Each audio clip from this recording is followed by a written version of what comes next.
I'll probably keep this friends only. This was a comment on the Real Corn Pops video. It's interesting to me how this very small sliver of other folks on the left simultaneously hold contradicting positions about their own power. On one hand, they're like, I'm going to curate my vote, and if you don't hold exactly my specific position on all of the following issues, I will choose not to vote for you. I will just withhold my vote in the next election. So give me everything I want, or I won't vote for you.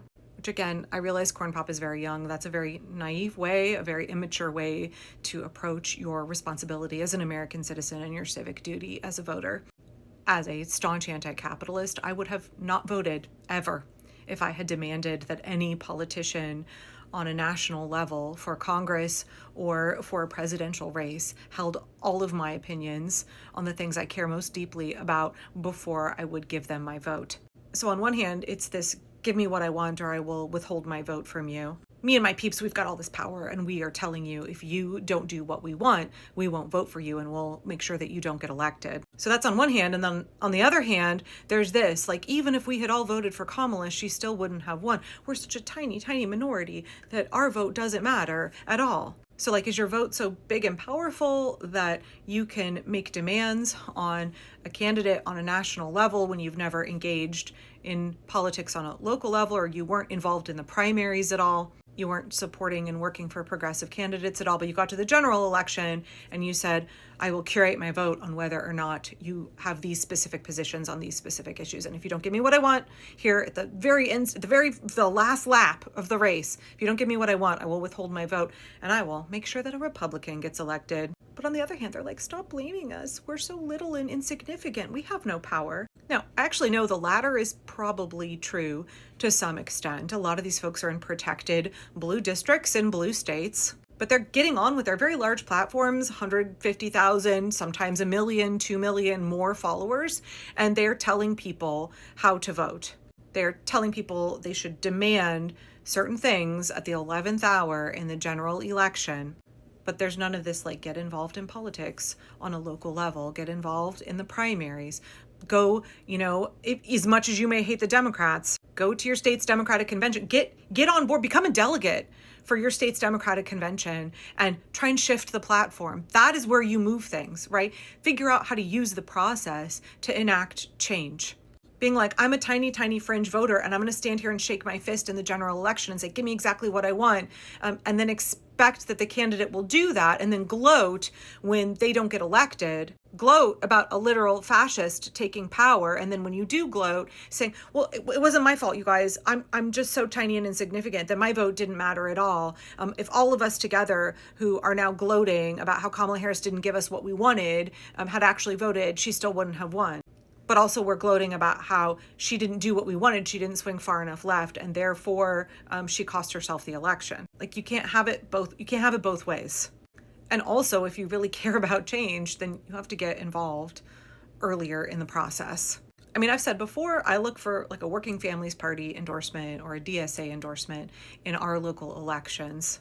I vote Democratic because I understand that on a national level, we have two parties. Some white dude was screaming at me in Corn Pop's comments. It's always some white dude with a watermelon in his profile pic who tells me that I don't really care about vulnerable people. He really cares, but he's going to tell me, a woman, what my position is and what my feelings are.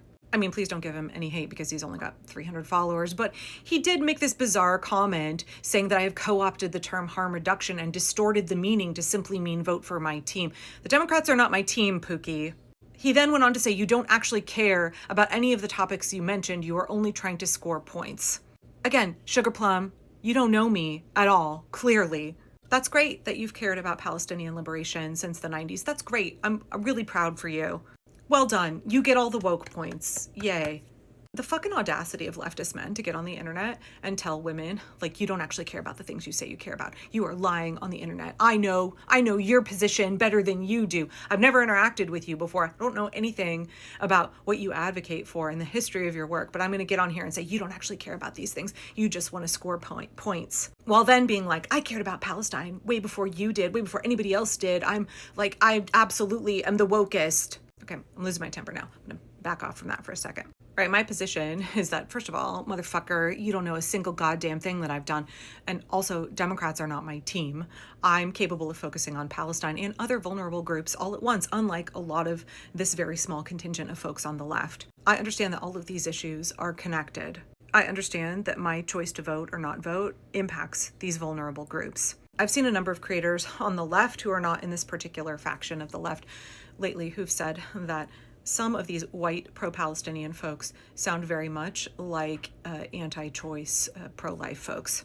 And that's something that I've been thinking about. I don't know that I necessarily totally agree with it, but the argument is that they use Palestinians like the pro-life movement uses fetuses, objectifying who they consider the most vulnerable and hyper-focusing on that issue to the exclusion of all others, as if other people, other vulnerable groups don't matter at all.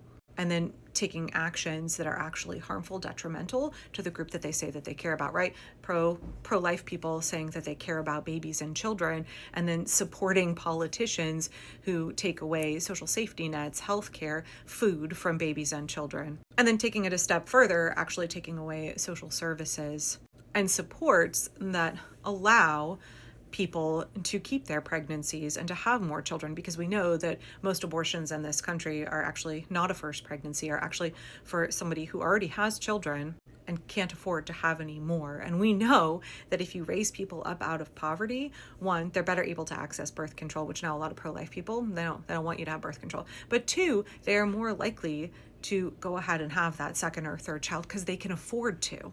So the pro-life folks vote against all of the things that would reduce abortions and also reduce infant and child mortality.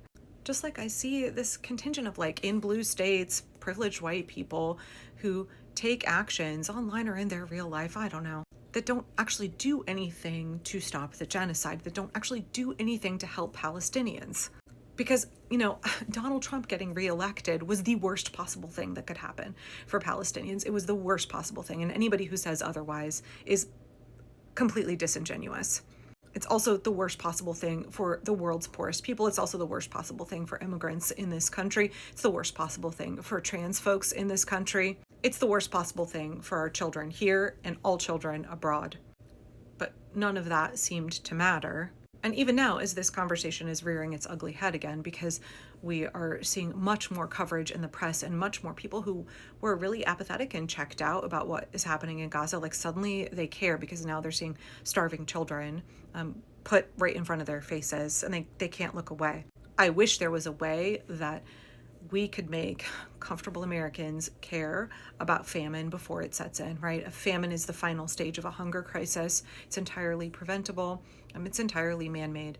I know I've said this before, but starvation was an intentional tool that the Nazis employed. Starvation, famine is an intentional tool that authoritarians employ to control vulnerable populations and to try to exterminate them. And once the famine stage is reached, there will be loss of people are already actively dying of starvation. And I wish we could make Americans care earlier. I remember as a child in the 80s, caring about the famine in Ethiopia, it took people seeing children who are literally skeletal before they would start to care. And I don't know how to make people be compassionate earlier in that process. And we've heard over the last few days, he said it months ago, but he said it repeatedly over the last few days, Donald Trump has told Bibi to finish the job.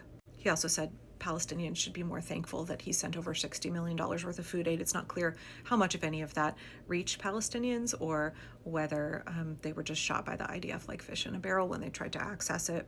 But we sure as fuck know Donald Trump being in the White House is the worst possible thing for Palestinians because he supports what Bibi wants to do. And yet we still see people on the right who are saying, we are not going to vote for any Democrats in the midterms. We are just going to do our damnedest to advocate on the internet to cement fascism, to cement the party that is absolutely intent on wiping all Palestinians off the map and building like a luxury resort in that location. They would rather see people who gleefully want to destroy Palestine complete a genocide against Palestinians. Like that is the functional reality of what happens if you allow Republicans to get reelected. I am not a vote blue no matter who. I am somebody who understands the reality of the situation. We have a two-party system on the national level. One party are literal fascists committing war crimes, holocausts, and the other party are less terrible, but still not good. I don't know. Maybe I'll make this public. It's just so frustrating to me because people are dying needlessly.